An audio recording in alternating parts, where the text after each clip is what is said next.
All right, let's just jump right into this. In today's explainer, we're unpacking some absolutely profound ideas from Dr. Robert A. Peterson.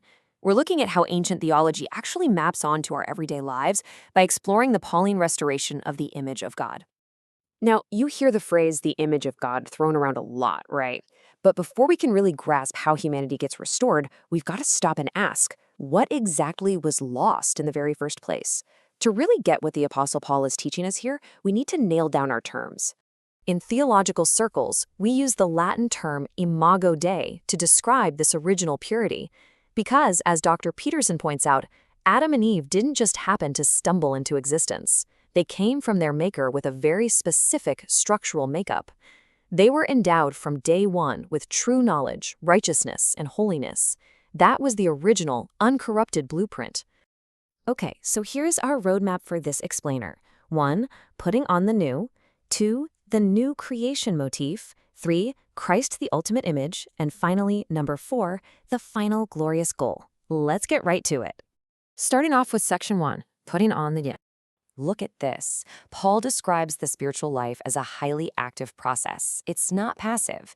He uses this incredible wardrobe metaphor, basically saying it's like peeling off a set of old, filthy clothes.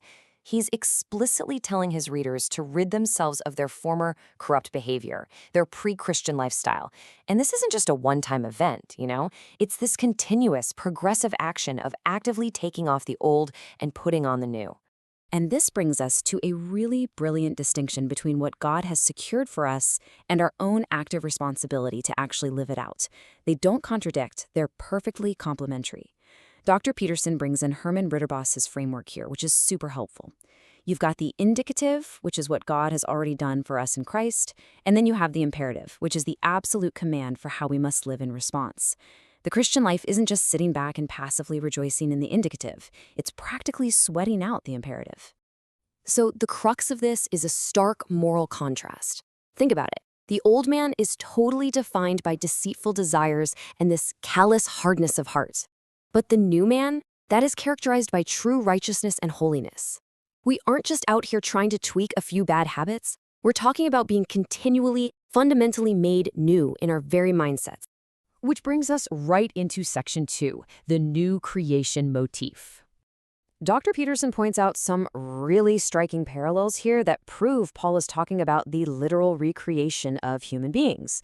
When you set Ephesians 4 and Colossians 3 side by side, the language lines up perfectly. The phrase according to God in Ephesians is a direct mirror to according to the image of the one who created him in Colossians. Paul is describing the exact same underlying reality here.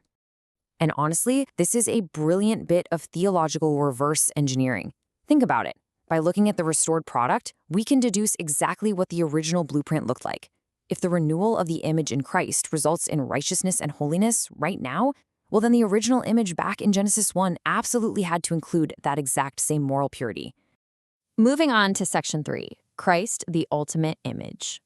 Over in Colossians 1, Paul makes it incredibly clear that Jesus is the preeminent, visible representation of the invisible God. And that's true both in the original creation and in the new creation of the church. Jesus isn't just some blurry reflection. He is God incarnate. Remember that moment when Philip asked to see the Father? Jesus just looks at him and says that whoever has seen him has seen the Father. It's that direct.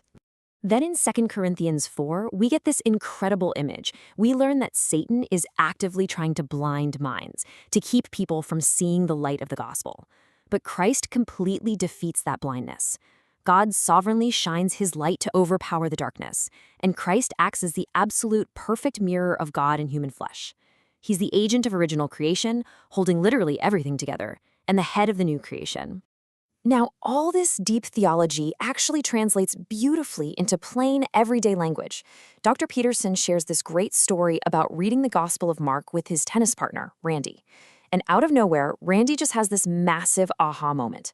He realizes, if you want to know exactly how the invisible God speaks or acts, you simply look at the visible Jesus. Bam! That is the theology of the Imago Dei, perfectly distilled by a guy on a tennis court. And that leads us to our final stop, section 4, the final glorious goal.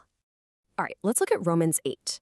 Here, Paul reveals that God has orchestrated salvation from the very beginning, and it's so incredibly certain that believers are effectively as good as glorified already. Notice how Paul deliberately uses 5 past tense verbs in this passage. Even though our glorification is technically our eschatological future, Paul writes about it in the past tense because God's sovereign work is guaranteed. It's literally a done deal.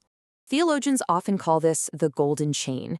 It creates an unbreakable sequential guarantee that God's ultimate purpose, which is conforming us to the image of his Son, is never going to be frustrated. God foreknew his people. He predestined them. He effectively called them. He justified them, and ultimately, he will glorify them. No broken links. This completely locks in our ultimate destiny.